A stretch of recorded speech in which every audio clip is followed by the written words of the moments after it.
That's why Srila Prabhupada says that in that illusion, identifying ourselves as our mind and senses, we continue material existence.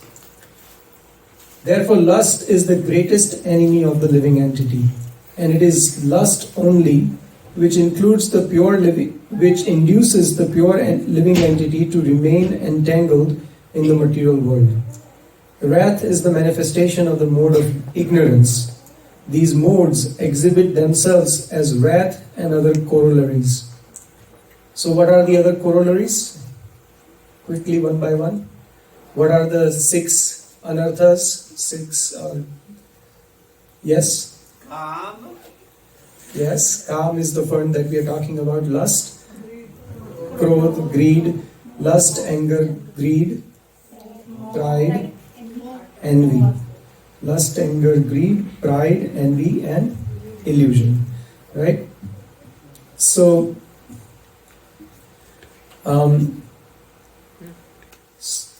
so these 6, basically the envy towards God makes us proud of our own selves, and then in that pride we desire our own sense enjoyment. That's called lust, and that lust, when unsatisfied, turns into anger, or when satisfied, turns to greed, and then either way, and eventually turns into illusion. And in that illusion, we continue our cycle of material existence. So this is very, very important point, right? So we have to really be careful in this connection, that when the function of our intelligence is to discriminate between what is right and wrong, and the intelligence, if it is not conducted under the guidance of scriptures and the devotees, then it is naturally going to lead us to find ways to sense enjoyment. And therefore, Srila Prabhupada is going to give us the solution. If therefore the mode of passion, instead of being degraded into the mode of ignorance, is elevated to the mode of goodness by the prescribed method of living and acting, then one can be saved from the degradation of wrath by spiritual attachment. So each sentence in this purport is like a gem. So if we really listen to it and apply it into our lives, it will definitely uplift our life and gradually bring us to a spiritual realization. So this is very, very significant point here, that instead of ignorance, instead of the degrading ourselves into mode of ignorance, if we elevate to mode of goodness. So mode of goodness, living in the mode of goodness and acting in the mode of goodness is very important. So we know, everything in the material world is divided into the 3 modes of material nature, right? Goodness, passion, and ignorance. Sattva, Rajas, and Tamas. So Sattva Guna, in Bhagavad-Gita later chapters, this will be explained in detail, but it suffice to say here that everything in this material world can be categorized in these 3 modes. The time of the day that we sleep and wake up, the food that we eat, the music or anything that we hear, everything can be categorized in these 3 modes. And the more we tick our boxes in the mode of goodness, the better it is for us to remain focused on our goal in the spiritual life. So, Srila Prabhupada continues, the Supreme Personality of Godhead expanded himself into many for his ever-increasing spiritual bliss. And the living entities are parts and parcels of this spiritual bliss. They also have partial independence. But by misuse of their independence, when the service attitude is transformed into the propensity of sense enjoyment, they come under the sway of lust. This material creation, so here we understand this is a very important statement. Again, Srila Prabhupada says that in the Vedas it is said, Eko Bahushyamaha. So one Supreme becomes many. Why one becomes many? Because he wants to enjoy with others. The enjoyment cannot happen by myself, right? Like if I am alone, I cannot experience the enjoyment. I can be peaceful, I can get bored, but I cannot experience enjoyment. To experience enjoyment, I have to interact with others. And when we interact with others, then there is a loving exchange. So with the Supreme Lord, the capacity or the scope of loving exchange is unlimited, and therefore he wants to expand himself into unlimited living entities, and with each one of us he has a loving relationship and loving exchange. So when we forget that loving exchange and we want to be the center instead of having that loving exchanges with the Supreme, we want to be the enjoyer of the love, then we artificially fall into the trap of lust, and then we find ourselves in a trouble and going through the cycle of birth and death. So living entities also have partial independence, but misuse of their independence by the misuse of their independence, when the service attitude is transformed into the propensity of sense enjoyment, they come under the sway of lust. This material creation is created by the Lord to give facility to the conditioned souls to fulfill these lustful propensities. And when completely baffled by prolonged lustful activities, the living entities begin to inquire about their real position. The inquiry is the beginning of the Vedanta. So this reminded me of a verse.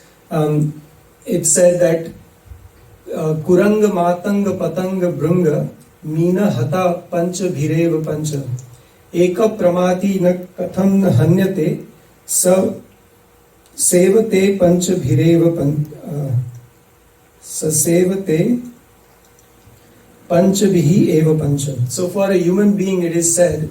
So this verse explains 5 different types of animals. Kuranga means a deer. A deer is very addicted to hearing sweet sound. So a hunter, deer are naturally very agile, but so slight noise and they can run themselves into safety. But a hunter is very clever, so he plays a flute or a musical instrument and captures the deer's attention and then can shoot them point blank. So that's the problem for deer. Deer gets attracted with its sound, right? Kuranga, then Matanga. Matanga means an elephant. The elephant is captured. Anybody knows how the elephants are captured?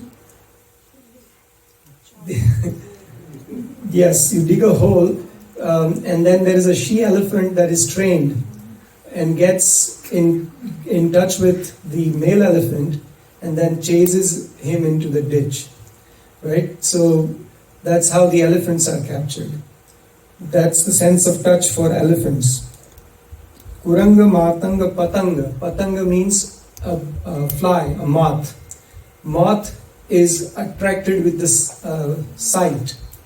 The fire. The flames are dancing and the moth is so attracted that runs into the fire. Bringa. Bringa is a honeybee. So honeybee is attracted with what? Smell. So honeybee is attracted with a sense of smell. It goes into the lotus flower in the evening, and when the sun sets and the lotus flower closes, the honeybee that can bore hole through a wood cannot cut open the flower because it's so attracted. So that's how the honeybee is caught into the flower. And then Meena. Meena is fish. So what is the fish's weak point? Fish's weak point is the tongue. Fish is caught by the bait, right? So fish wants to eat tasty food or tasty something, anything that is there, fish wants to nibble on it. So that's how the fish is caught. So the poet is saying, Eka pramati sa katham na hanyate. When one sense is out of control, the animal is captured without fail. It's hunted. What to speak of someone who's serving all five, like us? Everything. So for a human being, it's very difficult. So these senses basically are our, in the same section, Lord Krishna continues to explain that to control lust, to curb the lust, we have to control the senses. And the senses are controlled only by regulation. You cannot shut off the senses, or you cannot expect by indulging into the senses that you will be completely free. There are some nonsense philosophies like, by enjoyment you will come to emancipation, but that's not possible. So what we have to do is we have to regulate. We have to regulate our senses in a proper way so that in our activities and our living and our activities are completely regulated, and then that regulation will bring us freedom. So Srila Prabhupada continues, this inquiry is the beginning of the Vedanta Sutra, wherein it is said, Athato Brahma Jigyasa. One should inquire into the Supreme. And the Supreme is defined in Srimad Bhagavatam as Janmadhyasya Yato Anvayaditaratascha, or the origin of everything is the Supreme Brahman. Therefore, the origin of lust is also in the Supreme.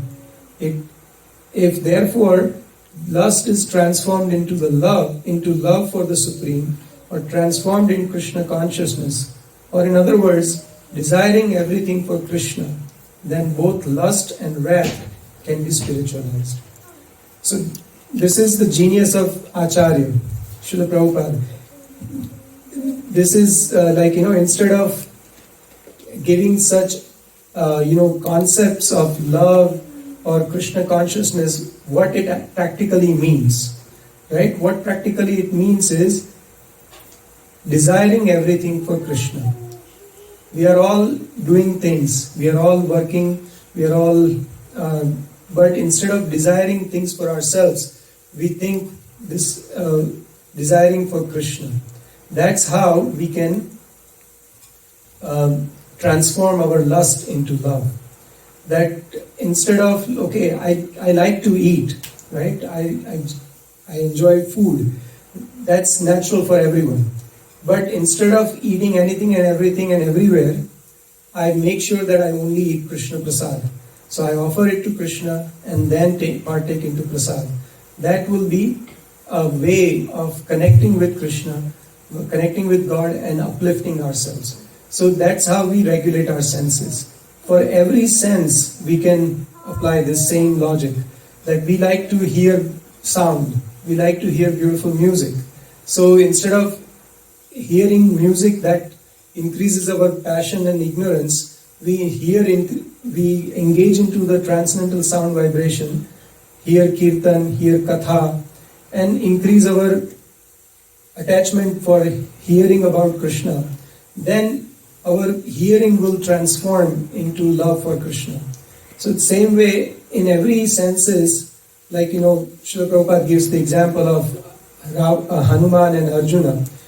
Hanumanji went to Lanka and burned the golden city, but he couldn't have done it without anger. So anger is necessary, but when our life we see normally reversed. Hanumanji became angry not because he was tied in the tied by the ropes, or his tail was burnt. He was angry because how Ravan could capture Mother Sita and keep her away from Ram. So that's what his anger was. But in our lives, we sometimes become opposite, like we take it very personally. So instead of taking it personally, when we take it on the Lord's behalf, then our anger is also engaged in Krishna's service. So it says that all the 6 anarthas that we talked about, all 5 of them can be connected in the Krishna's service. The only thing that cannot be connected is, what cannot be connected? Envy. So envy cannot be connected in Krishna's service, but the other 5 can be connected, and even with those anarthas, we can still engage and perfect ourselves in service of Krishna. So the Lord induces Arjuna to engage his wrath upon his enemies for the satisfaction of the Lord. Therefore, lust and wrath, when they are employed in Krishna consciousness, become our friends instead of our enemies. So this is very, very important verse. Lord Krishna continues in the same section. He continues to identify the degrees of lust, where it is located. So just like we have to, Arjuna is about to fight the war, and Lord Krishna is also giving us the strategies as to how to fight our war against lust, because this lust is very deep rooted, right? So to really identify the enemy, where it is located, how to conquer over, it's completely given. It's not just the problem is identified, but the proper solution is also given. So that is a very, very important section, and I would encourage everyone as a homework to read this section and try and apply this in our lives so that we can actually conquer over this greatest enemy of our lives, this propensity to enjoy and become the center in our own ways. So we came to material world to experience being God, right? But and the way out of material world is to understand that to know who God is and who we are, and engage in our service and in the service of the Lord. So, as Sri Ramchandra Prabhu explained, our most important festival, Sri Gaur Purnima, is coming. Sri Chaitanya Mahaprabhu gave us a very, very practical and easy process of Krishna consciousness. As Lord Krishna explains this in Bhagavad-Gita also, the process of devotional service is joyfully performed. Our whole process of kirtan, katha and prasadam, it's nothing but blissful enjoyment. So this is a very wonderful celebration coming up of our Gaur Purnima, and we will be doing our Shiksha program. So devotees can participate in different ways. One round of chanting of Hare Krishna. So if we can, so these devotees have taken their names. These are last year's. Last year's. These are different categories. Right. So these are different categories. He or she is an active devotee in the temple's congregation. That is, he or she visits the temple as often as possible, does some service in the temple, participates and associates with Krishna conscious programs in the temple. He or she chants at least one round of Hare Krishna Mahamantra every day. He or she reads the teachings of Sri Krishna as given in the books by Srila Prabhupada. So if one commits to this, then we can enroll them into the Shiksha program, Shiksha category as Shraddhavan. And so there is different categories: Shraddhavan, Krishna Sevak, and Harinam Sadhak. Krishna or Harinam Sadhak. Right? So these three, and then Srila Prabhupada Ashray, and Shri Guru Charanam Ashray. So these are the 5 categories that we have, and I would encourage everyone to please, like last year we had these devotees who had signed up and followed through the commitment. Every year it gives us the opportunity to revisit our commitment and go further. So the first category, as we saw, it was Shraddhavan, where the responsibility was to chant 1 round every day. Everybody of us, whoever is not committed to, whoever has not taken the commitment of chanting, please, I would encourage you to just at least come to this step and start chanting every day. Offer bhoga prasadam at home and take part into prasadam. If we do these 2 things, then we will definitely make tangible progress in Krishna consciousness. The Krishna Sevak category requires responsibility is to chant at least 4 rounds, and then including previous levels, and then other categories are there. Should I read through the... Okay. And then Krishna Harinam Sevak, Harinam Sadak category has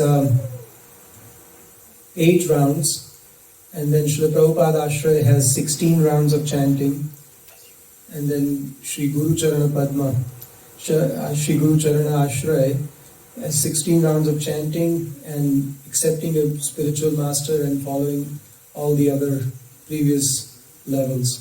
So different categories are there, and on Gaur Purnima day we will be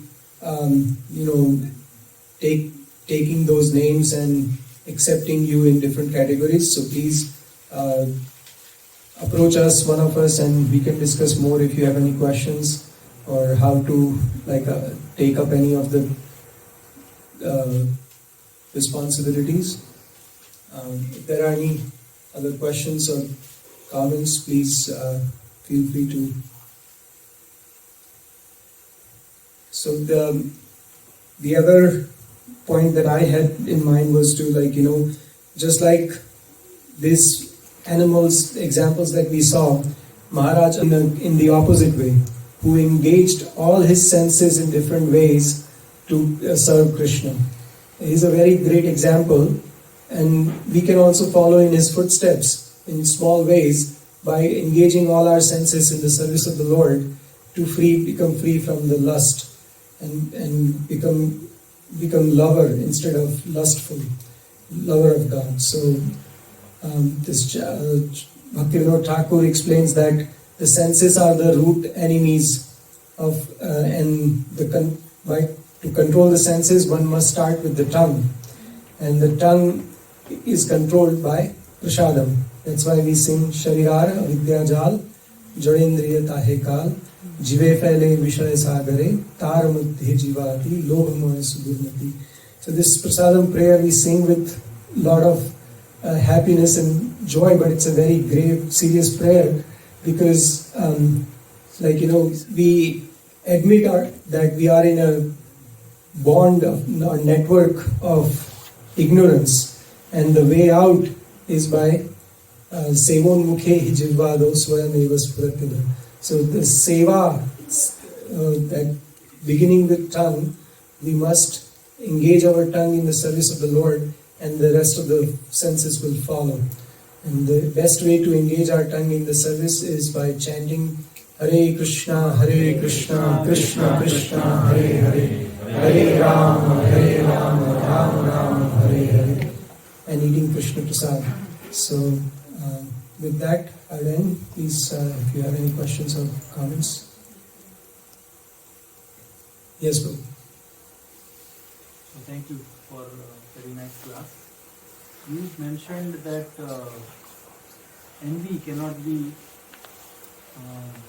engaged into Krishna's service, but everything emanates from Krishna. So what is the counterpart of envy in spiritual sense? Like what we say, lust is love, right? Love is the perverted reflection of love is lust here. And same way, like there are counterparts of the perverted reflections of. So how do we see the envy, because it also comes from Krishna. Whatever is here is in the spiritual world also. Right. So, as we said before, the envy cannot be engaged, and so just like illusion is not present in the spiritual world, envy is also not present in the spiritual world. So envy cannot be engaged in the service. Enviousness basically means that why Krishna must enjoy, right? Like that kind of attitude cannot be there in the spiritual world. So because of that attitude, we are in the material world. So there is, as far as I can understand, there are no counterpart of envy which can be or basically instead of having the enviousness, we have the service attitude. That's in the spiritual world, that we are always eager to serve Krishna and please Krishna. That would be my understanding. So that servitude would be the counter of enviousness. Right. So I think there is a nice description of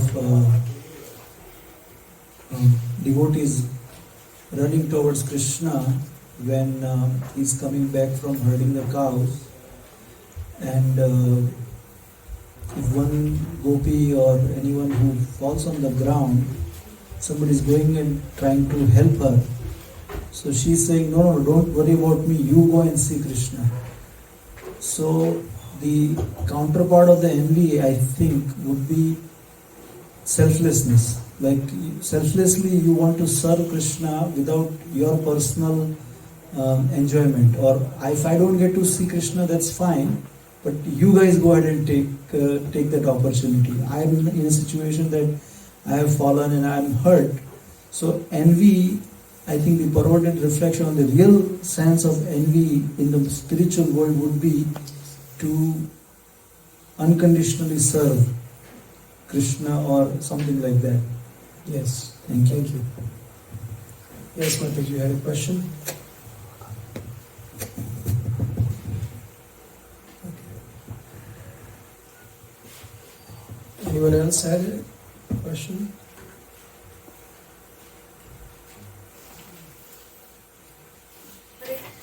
Yes, Mataji.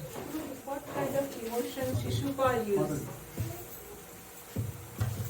Shishupal? Shishupal was envious, right? Envious. Right? Yes. So how come he got, mukti when he was envious even? Yes. So Shishupal, this is the description is there in the 6th canto of Srimad Bhagavatam, right? This is where 7th canto of Srimad Bhagavatam, where Shishupal gets the liberation in the Rajasuya sacrifice, even though Shishupal, as we understand, he's from spiritual world, Jai Vijay, part of the Lord's Leela. So even though he exhibits that envy towards the Lord, but he's he's connecting with the Lord in that way. So just like Ravan or like Kamsa, he was, while sleeping, eating, every time he's just thinking about the Lord. And he's killed by the Lord eventually. So that's how he gets the liberation. Hare Krishna. So we'll end here. Shri Prabhupada ki Jai.